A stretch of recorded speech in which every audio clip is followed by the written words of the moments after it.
ಗುರುರ್ಬ್ರಹ್ಮ ಗುರುರ್ವಿಷ್ಣು ಗುರುರ್ದೇವೋ ಮಹೇಶ್ವರ ಗುರು ಸಾಕ್ಷಾತ್ ಪರಬ್ರಹ್ಮ ತಸ್ಮೈ ಶ್ರೀ ಗುರವೇ ನಮಃ. ಸರ್ವಮಂಗಳಮಾಂಗಲ್ಯೆ ಶಿವೆ ಸರ್ವಾರ್ಥಸಾಧಿಕೆ ಶರಣ್ಯೆ ತ್ರ್ಯಂಬಕೆ ಗೌರಿ ನಾರಾಯಣಿ ನಮೋಸ್ತುತೆ. ನಾರಾಯಣಿ ನಮೋಸ್ತುತೆ.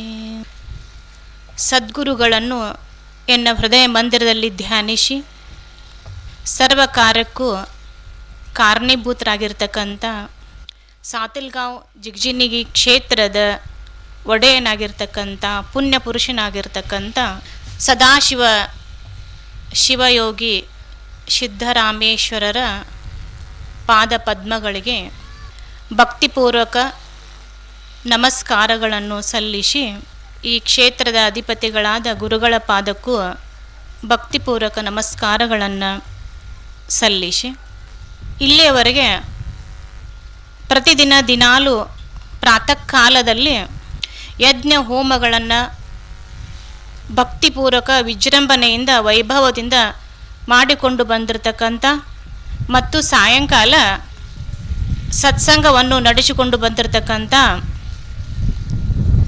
ಶ್ರೀಶೈಲ ಸ್ವಾಮಿಗಳವರಿಗೂ,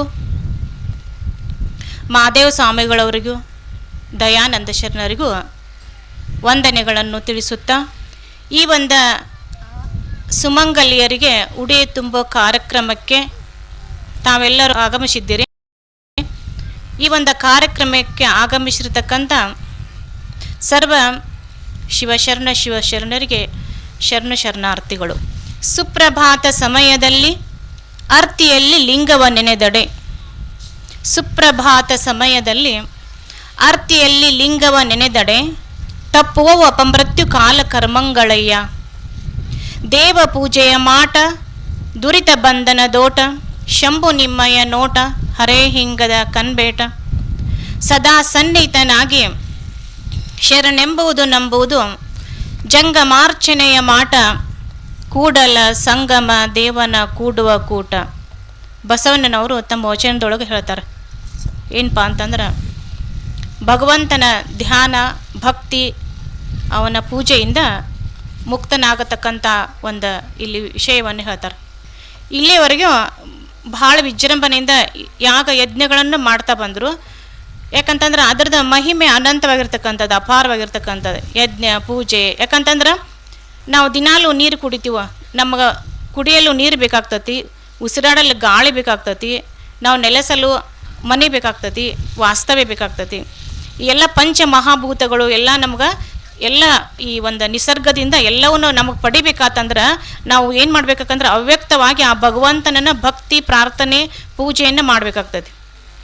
ಅದಕ್ಕಾಗಿ ಈ ಯಜ್ಞದೊಳಗೆ ಏನಂತಂದ್ರೆ ದೇವಾನು ದೇವತೆಗಳಿಗೆ ಯಜ್ಞದ ಮೂಲಕ ಈ ಒಂದು ಹವಿಸ್ಸನ್ನು ಸಮರ್ಪಿಸಿ, ಸಮಿತ್ತು ಅಂದ್ರೆ ಕಟ್ಟೆಗೆ, ಆಮೇಲೆ ಹವಿಸ್ಸು ಅಂತಂದ್ರೆ ಎಳ್ಳು ತುಪ್ಪವನ್ನು ಅರ್ಪಿಸಿ ಸಕಲ ದೇವಾನು ದೇವತೆಗಳಿಗೆ ಆ ಒಂದು ಅಗ್ನಿ ಮುಖಾಂತರ ಆ ಪರಮಾತ್ಮನಿಗೆ ಸರ್ವ ದೇವತೆಗಳಿಗೆ ಸಲ್ಲಿಸುವುದರಿಂದ ನಮಗೇನಪ್ಪ ಆಗ್ತೈತಿ ಅಂದ್ರೆ ಸುಖ ಶಾಂತಿ ನೆಮ್ಮದಿ ಆಗ್ತೈತಿ. ಸಕಾಲಕ್ಕೆ ಮಳೆ, ಸಕಾಲಕ್ಕೆ ಬೆಳೆ, ಸಕಾಲಕ್ಕೆ ಸುಖ ಸೌಕರ್ಯಗಳೆಲ್ಲ ಆ ಪರಮಾತ್ಮ ದೇವತೆಗಳ ಮುಖಾಂತರ ಒದಗಿಸ್ತಾನೆ. ಆ ದೃಷ್ಟಿಯನ್ನು ಇಟ್ಟುಕೊಂಡ ಇಲ್ಲಿ ಗುರುಗಳು ಏನು ಮಾಡ್ಯಾರಂತಪ್ಪ ಅಂತಂದ್ರೆ, ಇಲ್ಲಿ ನಿಮ್ಮ ಒಂದು ಸಾತೆಲ ಗ್ರಾಮದಲ್ಲಿ ಈ ಎಲ್ಲ ಒಂದು ಭೂ ಶುದ್ಧಿ ಆಗಲಿ, ಎಲ್ಲ ಇಲ್ಲಿ ಜನರು ಸುಖದಿಂದ ಒಳ್ಳೆಯವರಾಗಲಿ, ಭಕ್ತಿ ಮಾರ್ಗದಲ್ಲಿ ಹೋಗಿಲಿ, ಜ್ಞಾನದ ಮಾರ್ಗದಲ್ಲಿ ಹೋಗಿ ತಮ್ಮ ಜೀವನವನ್ನು ಉದ್ಧಾರ ಮಾಡ್ಕೊಳ್ಳತಕ್ಕಂಥ ಉದ್ದೇಶವನ್ನು ಇಟ್ಟುಕೊಂಡ ಇಲ್ಲಿ ಏನು ಮಾಡ್ತಾರಪ್ಪ ಅಂದ್ರೆ ಯಜ್ಞ ಯಾಗಾದಿಗಳನ್ನು ಮಾಡ್ತಾ ಬಂದಿದ್ದಾರೆ. ಯಾಕಂತಂದ್ರೆ ಎಲ್ಲ ಸಕಾಲಕ್ಕೆ ನಮಗೆ ಮಳೆ ಆಗಬೇಕಾಗಿತ್ತಂದ್ರೆ, ಬೆಳೆ ಬರಬೇಕಾಗಿತ್ತಂದ್ರೆ, ನಾವೆಲ್ಲ ಸುಖವಾಗಿ ಇರಬೇಕಾದಂದ್ರೆ ಆ ಪರಮಾತ್ಮನಿಗೆ ನಾವು ಶರಣು ಹೋಗುವುದರಿಂದ, ಅವನ ಭಕ್ತಿಯನ್ನು ಮಾಡುವುದರಿಂದ ಈ ಯಜ್ಞ ಯಾಗಗಳ ಮುಖಾಂತರ ಆ ಪರಮಾತ್ಮ ನಮಗೆ ದೇವತೆಗಳ ಮುಖಾಂತರ ನಮಗೆಲ್ಲ ಸಕಲ ಸಂಪತ್ತುಗಳನ್ನು ಕೊಡ್ತಾನೆ. ಆ ದೃಷ್ಟಿಯಿಂದ ನಾವು ಯಜ್ಞ ಪೂಜೆ ಇಲ್ಲಿ ನಾವು ಮಾಡೋದರಿಂದ ನಮಗೆ ಒಳ್ಳೇದಾಗ್ತದೆ. ಅದಕ್ಕಾಗಿ ಅಂಥ ಒಂದು ಯಜ್ಞದೊಳಗೆ ನೀವೆಲ್ಲರೂ ಪಾಲ್ಗೊಂಡಿರಿ. ಯಾಕಂದ್ರೆ ಪುಣ್ಯ ಕೆಲಸ ಇದೆ. ಪುಣ್ಯ ಕೆಲಸವನ್ನು ಮಾಡೋದ್ರಿಂದ ಸುಖ ಆಗ್ತತಿ. ಪುಣ್ಯ ಕೆಲಸಗಳನ್ನು ಮಾಡೋದ್ರಿಂದ ಸುಖ ಉಂಟಾಗ್ತದೆ. ಪುಣ್ಯದ ಫಲವೇ ಸುಖ. ಪಾಪದ ಫಲವೇ ದುಃಖ ಅಂತ ಹೇಳ್ತಾರೆ. ಪಾಪ ಕರ್ಮಗಳನ್ನು ಮಾಡೋದರಿಂದ ದುಃಖ ಆಗ್ತೈತೆ. ಅದಕ್ಕಾಗಿ ಒಂದು ಪುಣ್ಯ ಮಾರ್ಗದಲ್ಲಿ ನಡೆಯುವುದರಿಂದ, ಸಜ್ಜನರ ಒಂದು ಸಂಘವನ್ನು ಮಾಡುವುದರಿಂದ, ಗುರುವಿನ ಮಾರ್ಗದರ್ಶನದಲ್ಲಿ ನಡೆಯುವುದರಿಂದ ನಾವು ಉದ್ಧಾರ ಆಗ್ತೀವಿ. ಅದಕ್ಕೊಬ್ಬರ ಶರಣರು ಏನು ಹೇಳ್ತಾರೆ ಅಂದರೆ, ಸಾರ ಸಜ್ಜನರ ಸಂಘವ ಮಾಡುವುದು. ನಾವು ಮಾಡಿರೋ ಒಳ್ಳೆಯವ್ರ ಸಂಘನ ಮಾಡ್ಬೇಕಂತ. ನಮಗೆ ಉದ್ಧಾರ ಆಗಬೇಕಾಗಿತ್ತಂದ್ರೆ, ನಮಗೆ ಒಳ್ಳೇದಾಗಬೇಕಾಗಿತ್ತಂದ್ರೆ, ನಮಗೆ ಸುಖ ಆಗಬೇಕಾಗಿತ್ತಂದ್ರೆ ನಾವು ಸಜ್ಜನರ ಸಂಘವನ್ನು ಮಾಡಬೇಕಾಗಿತ್ತು. ಸಜ್ಜನರ ಸಂಘವ ಮಾಡುವುದು ದುರ್ಜನರ ಸಂಘ ಭಂಗ ಕಾಣಯ್ಯ ಅಂತ ಹೇಳ್ತಾರೆ ಇಲ್ಲಿ. ಅಂತಂದ್ರೆ ಅದರಿಂದ ಅಪವಾದ ಕೆಡಕನ ಐತಿ ಹೊರತಾಗಿ ಒಳ್ಳೇದಾಗಂಗಿಲ್ಲ ಅಂತ ಹೇಳ್ತಾರೆ. ದುರ್ಜನರ ಸಂಘ ಭಂಗ ಕಾಣಯ್ಯ, ಒಂದು ಹಿಡಿ ಒಂದು ಬಿಡು ಮಂಗಳ ಮೂರ್ತಿ ನಮ್ಮ ಕೂಡಲ ಸಂಘನ ಶರಣರ ಅಂತ ಹೇಳ್ತಾರೆ ಇಲ್ಲಿ. ಆ ಭಗವಂತನ ಶರಣರ, ಮಹಾತ್ಮರ, ಸಂತರ ದರ್ಶನದಿಂದ, ಅವರ ಸನ್ನಿಧಾನದಿಂದ, ಅವರ ಸತ್ಸಂಗದಿಂದ ಉದ್ಧಾರ ಆಗ್ತೀವಿ ಹೊರತಾಗಿ ನಾವು ಬೇರೆ ಮಾರ್ಗ ಇಲ್ಲ. ಮಹಾತ್ಮರ ಒಂದು ಸನ್ನಿಧಾನ, ಅವರ ಸತ್ಸಂಗ, ಸಜ್ಜನರ ಸಂಘದಿಂದ ನಮ್ಮ ಜೀವನ ಉದ್ಧಾರ ಆಗ್ತೈತಿ. ಆ ಮಾರ್ಗವನ್ನು ಹಿಡಿಯೋದ್ರಿಂದನೇ ನಮ್ಮ ಜೀವನ ಉದ್ಧಾರ ಆಗ್ತೈತಿ ಅಂತ ಹೇಳ್ತಾರೆ. ಅದಕ್ಕೆ ಈಗೆಲ್ಲ ನೀವೆಲ್ಲ ಮಾಡ್ತಕ್ಕಂಥವೆಲ್ಲ ಪುಣ್ಯ ಕಾರ್ಯಗಳೇ. ಯಾಕಂದ್ರೆ ಮುತ್ತೈದರಿಗೆ ಉಡಿ ತುಂಬೋ ಕಾರ್ಯಕ್ರಮವನ್ನು ನೀವು ಇವತ್ತು ಹಮ್ಮಿಕೊಂಡಿರಿ. ಅದು ಬಹಳ ಶ್ರೇಷ್ಠವಾಗಿರ್ತಕ್ಕಂಥದ್ದು. ಯಾಕಂದ್ರೆ ಮುತ್ತೈದೆ ಅಂತಂದ್ರೆ ಲಕ್ಷಣಗಳು: ಹಣೆಯಲ್ಲಿ ಕುಂಕುಮ, ಮೂಗಿನಲ್ಲಿ ಮೂಗುತಿ, ಕೈಯಲ್ಲಿ ಬಳೆ, ಆಮೇಲೆ ತಾಳಿ, ಕಾಲುಂಗರ ಇವುಗಳನ್ನ ಧರಿಸಿಕೊಂಡಿರ್ತಕ್ಕಂಥವಳು ಮುತ್ತೈದೆ ಅಂತ ಅನಿಸ್ಕೊಳ್ತಾರೆ. ಆದ್ರೆ ಅಂತರಂಗದೊಳಗೆ ಅವಳು ಇಲ್ಲಿ ಏನಪ್ಪಾ ಅಂತಂದ್ರೆ ದೇವಿ ಸ್ವರೂಪ ಅಂತ ತಿಳ್ಕೊಂಡು ಅವಳಿಗೆ ಉಡಿಯನ್ನು ತುಂಬುವುದರಿಂದ, ಸತ್ಕರಿಸುವುದರಿಂದ, ಅವಳನ್ನು ಗೌರವ ಕೊಡೋದ್ರಿಂದ ಒಳ್ಳೇದೇ ಆಗ್ತತಿ ಅಂತ ಹೇಳ್ತಾರೆ. ಯಾಕಂತಂದ್ರೆ ಇಲ್ಲಿ ಸಹನೆ ಪ್ರತೀಕವಾಗಿರ್ತಕ್ಕಂಥವಳು, ತಾಯಿಯಾಗಿರ್ತಕ್ಕಂಥವಳು. ಸಹನೆ, ಶಾಂತಿ, ಆಚಾರ, ವಿಚಾರ, ಅವಳ ತಪಸ್ಸಿನಿಂದ ಅವಳಲ್ಲಿ ಒಂದು ಶಕ್ತಿ ಅಂತಕ್ಕಂಥದ್ದು ಬರ್ತೈತೆ ಮುತ್ತೈದೆ ಇಲ್ಲಿ. ಅವಳ ತಪಸ್ಸು, ಅವಳ ಆಚಾರ, ನಡೆ, ನುಡಿ ಇವೆಲ್ಲವನ್ನು ಅವ್ರ ಜೀವನದಲ್ಲಿ ಅಳವಡಿಸಿಕೊಳ್ಳೋದ್ರಿಂದ, ಒಂದು ಅಲ್ಲಿ ಸತ್ಯವನ್ನು ಅಳವಡಿಸಿಕೊಳ್ಳೋದ್ರ ಅವಳಿಗೇನು ಅಲ್ಲಿ ಒಂದು ಶಕ್ತಿ ಅಂತಕ್ಕಂಥದ್ದು ಬರ್ತದೆ. ಆ ಶಕ್ತಿಯಿಂದ ಅವ್ರು ಇರೋದರಿಂದ ಅವರಿಗೆ ಸತ್ಕರಿಸೋದ್ರಿಂದ, ಸನ್ಮಾನಿಸೋದ್ರಿಂದ ಪುಣ್ಯ ಪ್ರಾಪ್ತಿ ಆಗ್ತೈತಿ ಅಂತ ಹೇಳ್ತಾರೆ. ಅದಕ್ಕೆ ಏನು ಹೇಳ್ತಾರಪ್ಪ ಅಂದ್ರೆ, ಯತ್ರ ನಾರಸ್ತು ಪೂಜ್ಯಂತೆ ರಮಂತ್ರೆ ತತ್ರ ದೇವತಾ ಅಂತ ಹೇಳ್ತಾರೆ. ಎಲ್ಲಿ ಸ್ತ್ರೀಯರಿಗೆ ಗೌರವವನ್ನು ಕೊಡಲಾಗುತ್ತದೆಯೋ ಅಲ್ಲಿ ದೇವತೆಗಳು ನೆಲೆಸ್ತಾರೆ ಅಂತ ಹೇಳ್ತಾರೆ.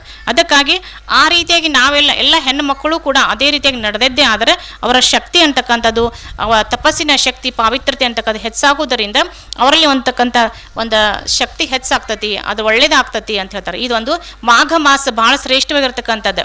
ಈ ಉಡಿ ತುಂಬು ಕಾರ್ಯಕ್ರಮಗಳಾಗಲಿ, ಯಜ್ಞ ಯಾಗ ಮಾಡೋದಾಗಲಿ, ಸತ್ಸಂಗವನ್ನು, ಪ್ರವಚನವನ್ನು ಕೇಳುವುದರಿಂದ ಎಲ್ಲ ಪುಣ್ಯ ಕೆಲಸಗಳೇ ಆಗ್ತಾವೆ. ಅದಕ್ಕಾಗಿ ಇಲ್ಲಿ ಶರಣರು ಏನು ಹೇಳ್ತಾರಪ್ಪ ಅಂದ್ರೆ, ನಮ್ಮ ಬಬಲಾದಿಯೊಳಗೆ ಭಕ್ತಿ ಮತ್ತು ಜ್ಞಾನಕ್ಕೆ ಮಹತ್ವ ಪ್ರಾಧಾನ್ಯತೆ ಕೊಟ್ಟಾರ. ಈ ಬಬಲಾದಿ ಸಂಪ್ರದಾಯ ಒಳಗೆ ಈ ತತ್ವದೊಳಗೆ ಏನು ಹೇಳ್ತಾರೆ, ಬಬಲಾದಿ ತತ್ವ ಭಕ್ತಿ ಮತ್ತು ಜ್ಞಾನವನ್ನು ಆದ್ಯತೆಯನ್ನು ಕೊಟ್ಟಾರ, ಪ್ರಾಧಾನ್ಯತೆಯನ್ನು ಕೊಟ್ಟಾರ. ಭಕ್ತಿಯಿಂದ ಮುಕ್ತಿಯನ್ನು ಹೊಂದೋದು, ಜ್ಞಾನದಿಂದ ಮುಕ್ತಿಯನ್ನು ಹೊಂದೋದು. ಕರ್ಮಕಾಂಡವನ್ನು ಹೇಳಿಲ್ಲ ಅಂತಲ್ಲ, ಅದು ಗೌನವಾಗಿ ಇಟ್ಕೊಂಡ್ರು. ಇಲ್ಲಿ ಭಕ್ತಿ ಮತ್ತು ಜ್ಞಾನದಿಂದ ಉದ್ಧಾರ ಆಗ್ತಕ್ಕಂಥ ಮಾತವನ್ನು ಅಲ್ಲಿ ಹಿಂದಿನ ಮಹಾತ್ಮರ ಈ ಒಂದು ಮಾರ್ಗದಲ್ಲಿ ಹೇಳ್ತಾ ಬಂದಾರ. ಭಕ್ತಿ ಅಂತಂದ್ರೆ ಭಗವಂತನ ಮೇಲೆ ಅನನ್ಯವಾಗಿರ್ತಕ್ಕಂಥ ಭಕ್ತಿಯನ್ನು, ಪ್ರೀತಿ, ತನ್ನ ಶರೀರದ ಮೇಲೆ ಹೇಗೆ ಪ್ರೀತಿ ಇಟ್ಟುಕೊಂಡಿರ್ತಾನೋ ಅದೇ ರೀತಿ ಭಗವಂತನ ಮೇಲೆ ಇಟ್ಟಿರ್ತಕ್ಕಂಥ ಪ್ರೀತಿಗೆ ಭಕ್ತಿ ಅಂತ ಹೇಳ್ತಾರೆ. ಆ ಭಕ್ತಿಯಿಂದನೂ ಆ ಭಗವಂತನನ್ನು ಕಾಣಿ ನಾವು ಮುಕ್ತಿಯನ್ನು ಕಾಣಕ್ಕೆ ಸಾಧ್ಯತೆ. ಆಮೇಲೆ ಜ್ಞಾನ ಮಾರ್ಗದಿಂದ ನಾನು ಯಾರು ಅಂತಕ್ಕಂಥದ್ದು ವಿಷಯವನ್ನು, ಭಗವಂತನೆಂದರೆ ಯಾರು, ಈ ಜಗತ್ತೆಂದರೆ ಏನು ಅಂತಕ್ಕಂಥ ಜ್ಞಾನವನ್ನು ಶ್ರೋತ್ರಿಯ ಬ್ರಹ್ಮನಿಷ್ಠ ಗುರುಗಳಿಂದ ಆ ಜ್ಞಾನವನ್ನು ತಿಳಿದುಕೊಂಡು ಮುಕ್ತನಾಗಕ್ಕೆ ಸಾಧ್ಯತೆ ಅಂತ ಹೇಳ್ತಾರೆ. ಹಾಗೆ ಇಲ್ಲಿ ಏನಪ್ಪ ಅಂತಂದ್ರೆ ಭಕ್ತಿ ಮತ್ತು ಜ್ಞಾನ ಅಂತಕ್ಕಂಥದ್ದು ಬಹಳ ಮುಖ್ಯವಾಗಿರ್ತಕ್ಕಂಥದ್ದು. ಅದರ ಜೊತೆ ನಮ್ಮ ಆಚಾರ, ವಿಚಾರ, ನಡೆ, ನುಡಿಯನ್ನು ಮಾಡ್ಕೊಳ್ತಾ ನಾವು ಉದ್ಧಾರ ಆಗ್ತಕ್ಕಂಥ ಮಾರ್ಗವನ್ನು ಇಲ್ಲಿ ಮಹಾತ್ಮರು ಹೇಳಿಕೊಟ್ಟಾರ. ಅದಕ್ಕೆ ಇಲ್ಲಿ ವಚನದೊಳಗೆ ಏನು ಹೇಳ್ತಾರಪ್ಪ ಅಂತಂದ್ರೆ, ಸುಪ್ರಭಾತ ಸಮಯದಲ್ಲಿ ಅರ್ತಿಯಲ್ಲಿ ಲಿಂಗವ ನೆನೆದಡೆ ಅಂತ ಹೇಳ್ತಾರೆ. ಬಸವಣ್ಣನವ್ರು ಹೇಳ್ತಕ್ಕಂಥ ಒಂದು ಬಹಳ ಸುಂದರವಾಗಿರ್ತಕ್ಕಂಥ ವಚನ ಐತಿ ಭಕ್ತಿ ವಿಷಯವಾಗಿ. ಸುಪ್ರಭಾತ ಅಂದ್ರೆ ಪ್ರಾತಃ ಕಾಲದಲ್ಲಿ, ಬೆಳಗಿನ ಸಮಯದಲ್ಲಿ, ಶಾಂತವಾಗಿರ್ತಕ್ಕಂಥ ಸಮಯದಲ್ಲಿ, ಭಗವಂತನಿಗೆ ಪೂಜೆ ಸಮಯ ಇದೆ ಅಂತಕ್ಕಂಥದ್ದಿಲ್ಲ. ಯಾವ ಅನುಕ್ಷಣವೂ ಅನುದಿನವೂ ಭಗವಂತನ ನೆನೆಸಲು ಶ್ರೇಷ್ಠವಾಗಿರ್ತಕ್ಕಂಥ ಸಮಯವನ್ನೇ ಆದ್ರೂ ಕೂಡ ನಮ್ಮ ಮನಸ್ಸ ಪ್ರಾತಃ ಕಾಲದಲ್ಲಿ ಶಾಂತ ಇರ್ತದೆ. ಶಾಂತ ಆಗೋದ್ರಿಂದ ಸುಪ್ರಭಾತ ಸಮಯದಲ್ಲಿ ಅರ್ತಿ ಅಂತಂದ್ರೆ ಭಕ್ತಿ, ಪ್ರೀತಿಯಿಂದ ಲಿಂಗವ ನೆನೆದಡೆ ಅಂದ್ರೆ ಪರಮಾತ್ಮನ ನೆನೆಸುವುದರಿಂದ, ಪೂಜಿಸುವುದರಿಂದ, ಅವನ ಭಕ್ತಿ ಮಾಡೋದ್ರಿಂದ ತಪ್ಪೋ ಅಪಮೃತ್ಯು ಕಾಲ ಕರ್ಮಗಳಯ್ಯ ಅಂತ ಹೇಳ್ತಾರೆ ಇಲ್ಲಿ. ಏನಪ್ಪ ಅಂತಂದ್ರೆ ಈ ಕೆಟ್ಟ ಕರ್ಮಗಳೇನದಲ್ಲ, ಕಾಲ ಕರ್ಮಗಳಂದ್ರೆ ಅನಿರೀಕ್ಷಿತ ಕೆಟ್ಟ ಘಟನೆಗಳೆಲ್ಲ ತಪ್ಪಿ ಹೋಗ್ತಾವ ಅಂತ ಹೇಳ್ತಾರೆ. ಈ ಏನೇ ಆಕಸ್ಮಿಕ ಕೆಟ್ಟ ದುರ್ಘಟನೆಗಳೆಲ್ಲ ಅವೆಲ್ಲ ನಿವಾರಣೆ ಆಗಿ ಹೋಗ್ತಾವು. ತಪ್ಪುವ ಅಪಮೃತ್ಯು ಕಾಲ ಕರ್ಮಗಳಯ್ಯ, ದೇವ ಪೂಜೆಯ ಮಾಟ ದುರಿತ ಬಂಧನ ದೋಟ. ಆ ಭಗವಂತನ ಪೂಜೆಯನ್ನು ಮಾಡುವುದರಿಂದ, ಆನಂದ ಪಡುವುದರಿಂದ ಎಲ್ಲ ಕಂಠ ಕರ್ಮಗಳೆಲ್ಲ ದೂರಾಗಿ ಹೋಗ್ತಾವೆ. ದುರಿತ ಬಂಧನ ದೋಟ. ಶಂಭು ನಿಮ್ಮಯ ನೋಟ, ಆ ಭಗವಂತನ ಧ್ಯಾನಸ್ಥನಾಗೋದ್ರಿಂದ ಶಂಭು ನಿಮ್ಮಯ ನೋಟ ಹರೇ ಹಿಂಗದ ಕನ್ಬೇಟ. ಹಾಗೇನೆ ಆ ಭಗವಂತನ ಧ್ಯಾನದಲ್ಲಿ ತಲ್ಲೀನವಾಗೋದ್ರಿಂದ, ಅವನನ್ನು ಸ್ಮರಿಸುವುದರಿಂದ, ಅವನ ಧ್ಯಾನಿಸುವುದರಿಂದ, ಅವನ ಪೂಜಿಸುವುದರಿಂದ ಆನಂದವೇ ಆಗ್ತತಿ ಅಂತ ಹೇಳ್ತಾರೆ, ಒಳ್ಳೆಯದೇ ಆಗ್ತತಿ. ಶಂಭು ನಿಮ್ಮಯ ನೋಟ ಹರೇ ಹಿಂಗದ ಕನ್ಬೇಟ, ಸದಾ ಸನ್ನಿಹಿತನಾಗಿ ಶರಣೆಂಬುದು ನಂಬುದು ಜಂಗ ಮಾರ್ಚನೆಯ ಮಾಟ ಕೂಡಲ ಸಂಗಮ ದೇವನ ಕೂಡುವ ಕೂಟ ಅಂತ ಹೇಳ್ತಾರೆ. ಇಲ್ಲಿ ಆ ಪರಮಾತ್ಮನೇ ಜಂಗಮನೇ ಪರಮಾತ್ಮ ಅಂತಕ್ಕಂಥ ಭಾವನೆ ಇಟ್ಟುಕೊಂಡು ಜಂಗಮ ತೃಪ್ತಿ, ದಾಸೋಹ, ದಾನ, ಧರ್ಮ ಈ ಒಂದು ಒಳ್ಳೆಯ ಸತ್ಕಾರಗಳನ್ನು ಮಾಡುತ್ತಾ ಆ ಪರಮಾತ್ಮನ ಧ್ಯಾನಿಸೋದ್ರಿಂದ ಆ ಭಗವಂತನಲ್ಲೇ ಒಂದಾಗುವ ಸ್ಥಿತಿಯನ್ನು ಆ ಬಸವಣ್ಣನವರು ಇಲ್ಲಿ ಈ ವಿಚಾರದಲ್ಲಿ ಹೇಳ್ತಾರೆ. ಅದಕ್ಕಾಗಿ ನಾವು ಏನು ಮಾಡ್ಬೇಕಂದ್ರೆ, ಮಾಡಿದ್ದರೆ ಒಳ್ಳೆಯದನ್ನೇ ಮಾಡೋದು, ಒಳ್ಳೆಯ ಭಕ್ತಿ ಮಾರ್ಗದಲ್ಲಿ, ಜ್ಞಾನ ಮಾರ್ಗದಲ್ಲಿ ಹೋಗಿ ಆ ಭಗವಂತನನ್ನು ಒಂದಾಗುವ ಮಾರ್ಗವನ್ನು ಗುರುಗಳ ನಿಮಗೆಲ್ಲರಿಗೂ ಮಾರ್ಗವನ್ನು ಹೇಳ್ತಾರೆ. ಆ ಮಾರ್ಗದಲ್ಲಿ ಹೋದದ್ದೇ ಆದ್ರೆ ಮಾತ್ರ ನಮಗೆ ಸುಖ ಆಗ್ತೈತಿ. ಆ ಮಾರ್ಗದಿಂದ ವಿಚಲಿತವಾಗೋದ್ರಿಂದ ನಮಗೆ ದುಃಖನ ಆಗ್ತೈತಿ, ಹೊರತಾಗಿ ಮತ್ತೊಂದು ಮಾರ್ಗವೇ ಇಲ್ಲ ಅಂತ ಹೇಳ್ತಾರೆ. ಅದಕ್ಕೆ ಇಲ್ಲಿ ಒಬ್ಬರು ಏನಪ್ಪಾ ಅಂತಂದ್ರೆ, ಒಬ್ಬ ಸೂಫಿ ಸಂತರು ಒಂದು ದೃಷ್ಟಾಂತವನ್ನು ಕೊಡ್ತಾರೆ. ಏನಂತಂದ್ರೆ, ಪರ್ಷಿಯಾ ದೇಶದ ಒಬ್ಬ ವ್ಯಾಪಾರಿ ಇದ್ದ. ಪರ್ಷಿಯಾ ದೇಶದ ಒಬ್ಬ ವ್ಯಾಪಾರಿ ಇದ್ದ. ಅವು ನಮ್ಮ ಭಾರತ ದೇಶಕ್ಕೆ ಬಂದಿದ್ದಂತ ವ್ಯಾಪಾರಿ. ಏನಪ್ಪಾ ಅಂತಂದ್ರೆ, ಅವ ಇಲ್ಲೆಲ್ಲ ಯಾವುದೇ ಒಂದು ದೇಶಕ್ಕೆ ಪ್ರವಾಸ ಮಾಡಿದಾಗ ಅಲ್ಲಿ ಯಾವ ದೇಶದೊಳಗೆ ಏನು ವಿಶೇಷ ವಸ್ತುಗಳಿರ್ತಾವೋ ಅವನ್ನೆಲ್ಲ ಅವನು ತೆಗೆದುಕೊಂಡು ತನ್ನ ದೇಶಕ್ಕೆ ಹೋಗ್ತಿದ್ದಂತ. ಪರ್ಷಿಯಾ ದೇಶದ ವ್ಯಾಪಾರಿ, ಮುತ್ತು ರತ್ನಗಳ ವ್ಯಾಪಾರಿ ಇದ್ದವ. ಆಗ ಈ ನಮ್ಮ ಭಾರತ ದೇಶಕ್ಕೆ ಬಂದಾಗ ಅವನಿಗೆ ಏನು ಸುಂದರ ಅನಿಸ್ತಂತಂದ್ರೆ, ಅಲ್ಲಿ ಅರಣ್ಯ ಕಾಡಿನಲ್ಲಿರ್ತಕ್ಕಂಥ ಗಿಳಿಗಳನ್ನು ನೋಡ್ತಾನವು. ಗಿಳಿಗಳನ್ನು ನೋಡಿ ಭಾಳ ಸುಂದರ ಅನ್ನಿಸ್ತಾವೆ. ನನ್ನ ದೇಶದಲ್ಲಿ ಇಂಥ ಗಿಳಿಗಳನ್ನು ನಾನು ನೋಡಿಲ್ಲ, ಇವು ಭಾಳ ಸುಂದರವಾಗಿದ್ದವು, ಇವುಗಳ ಬಣ್ಣ ಬಂಗಾರದ ವರ್ಣ ಆಗಿದ್ದವು, ಇವುಗಳ ಮಾತುಗಳು ಮನುಷ್ಯರಂತೆ ಮಾತಾಡ್ತಾವೆ, ಒಂದು ಮಾತನ್ನು ಮಾತಾಡ್ತಾವು.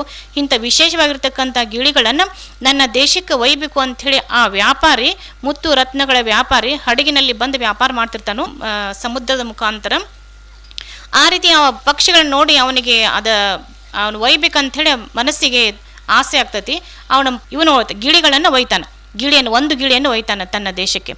ಆಗ ಹೋಗಿ ಅವ ಏನು ಮಾಡ್ತಾನಪ್ಪ ಅಂತಂದ್ರೆ, ಆ ಗಿಳಿಗೆ ಬಂಗಾರದ ಪಂಜರವನ್ನು ಹಾಕಿ ಅದನ್ನು ಸಾಕ್ತಾನೆ ಗಿಳಿಗೆ. ಅದಕ್ಕೆ ಹಣ್ಣು ಹಾಲು ಎಲ್ಲ ವ್ಯವಸ್ಥೆಯನ್ನು ಮಾಡ್ತಾನೆ. ಆದರೆ ಈ ಗಿಳಿ ಪಕ್ಷಿಗಳು ಹಾರಾಡೋಕೆ ಇಷ್ಟಪಡ್ತಾವೆ.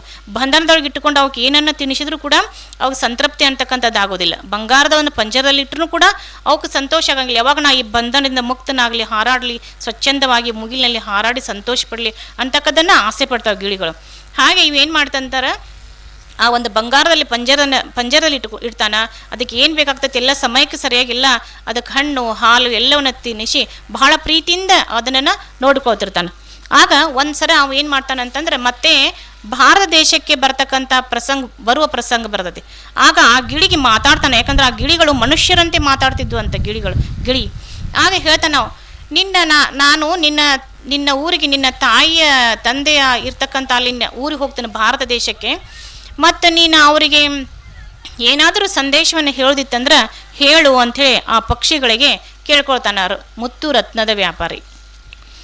ಆಗ ಅದು ಏನು ಮಾಡ್ತೈತಪ್ಪ ಅಂತಂದ್ರೆ, ಅದು ಗಿಳಿ ಸುಮ್ಮನೆ ಆಗಿ ಕಣ್ಣಲ್ಲಿ ಒಂದು ಸ್ವಲ್ಪ ನೀರು ತಂದಂಗೆ ಮಾಡಿ ದುಃಖ ಸುಮ್ಮನೆ ಆಗಿಬಿಡ್ತೈತಿ.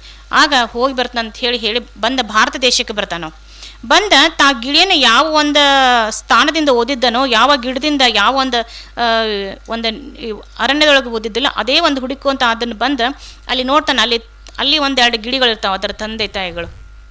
ಆ ಗಿಳಿ ಇರ್ತೈತಿ ಅಲ್ಲಿ ಮೇಲೆ ಕೂತಿರ್ತೈತಿ, ಆ ಒಂದು ಗಿಳಿಯ ತಾಯಿಯಾಗಿರ್ತಕ್ಕಂಥದ್ದು. ಹೇಳ್ತಾನೆ, ನಾನು ಮತ್ತು ನಿನ್ನ ಮಗ ನನ್ನ ಹತ್ರ ಅದಾನು, ನೀ ಏನಾದರೂ ಸಂದೇಶವನ್ನು ನೀನು ಅವನಿಗೆ ಹೇಳ್ಬೇಕನ ಅಂತ ಕೇಳ್ಕೊಳ್ತಾನ ವ್ಯಾಪಾರಿ. ಆಗ ಕೊಂಬೆ ಮೇಲೆ ಕೂತಿರ್ತಕ್ಕಂಥ ಗಿಳಿ ಹೇಳ್ತಾನೆ. ಆಗ ಆ ಗಿಳಿ, ನಾ ಪರ್ಷಿಯಾ ದೇಶದ ವ್ಯಾಪಾರಿ, ನಾ ಗಿಳಿಯನ್ನು ನಿನ್ನ ಒಂದು ಗಿಳಿಯನ್ನು ಓದಿದ ನಿನ್ನ ಮಗುವನ್ನು ನಾ ಸಾಕಿದನು, ಅದನ್ನು ಬಹಳ ಸುಂದರವಾಗಿ ಸಾಕಿದನು, ಮತ್ತು ನಾನು ಅಲ್ಲಿಂದ ಬಂದಿದ್ದನು. ಆ ಒಂದು ನಿನ್ನ ಮಗುಗೆ ಒಂದು ಏನಾದರೂ ಸಂದೇಶವನ್ನು ಹೇಳ್ತೇನೆ ಅಂತ ಆ ಗಿಳಿಗೆ ಕೇಳ್ಕೊತಾನೆ, ತಾಯಿ ಗಿಳಿಗೆ. ಆಗ ಆ ತಾಯಿ ಗಿಳಿ ಅವನ ಮಾತುಗಳನ್ನು ಆಲಿಸಿ ಕಣ್ಣೊಳಗೆ ನೀರು ಹಾಕ್ತತಿ. ನೀರು ಹಾಕಿ ಕೊಂಬೆಲಿ ಮೇಲೆ ಕೂತಿರ್ತತಿ, ನೀರನ್ನು ಹಾಕ್ತತಿ. ನೀರನ್ನು ಹಾಕಿ ತಕ್ಷಣ ಪಕ್ಷಿ ತೆಳಗೆ ಬಿದ್ದುಬಿಡ್ತೈತಿ. ಸತ್ತ ಹೋದವ್ರ ಬಿದ್ದುಬಿಡ್ತೈತಿ, ಎಲ್ಲ ನಿಶ್ಚೇತನ ಆಗಿ ಬಿದ್ದುಬಿಡ್ತೈತಿ. ಆಗ ಉಳಿದ ಪಕ್ಷಿಗಳೇನು ಮಾಡ್ತಪ್ಪ ಅಂತಂದ್ರೆ ಅದರ ಸುತ್ತನ್ನು ಹಾಕ್ತಾವೆ, ಆ ಗಿಳಿಯ ಸುತ್ತಮುತ್ತ ಸುತ್ತನ್ನು ಹಾಕ್ತಾ ಅಲ್ಲಿ ಏನು ಒಂದು ಸಂದೇಶವನ್ನು ಸಾರ್ತಾವ ಅಂದ್ರೆ ಶೋಕ ಸಂದೇಶ.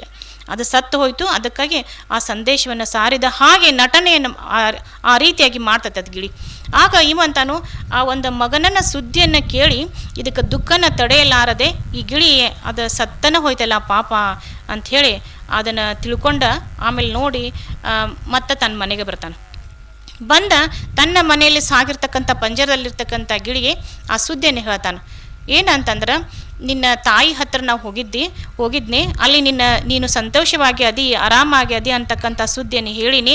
ನಿನ್ನ ಸುದ್ದಿಯನ್ನು ಕೇಳಿ ಕಣ್ಣಲ್ಲಿ ನೀರು ಬಂತ ಅದಕ್ಕೆ ಪಕ್ಷಿಗೆ ನಿನ್ನ ನೆನಪಾಗಿ.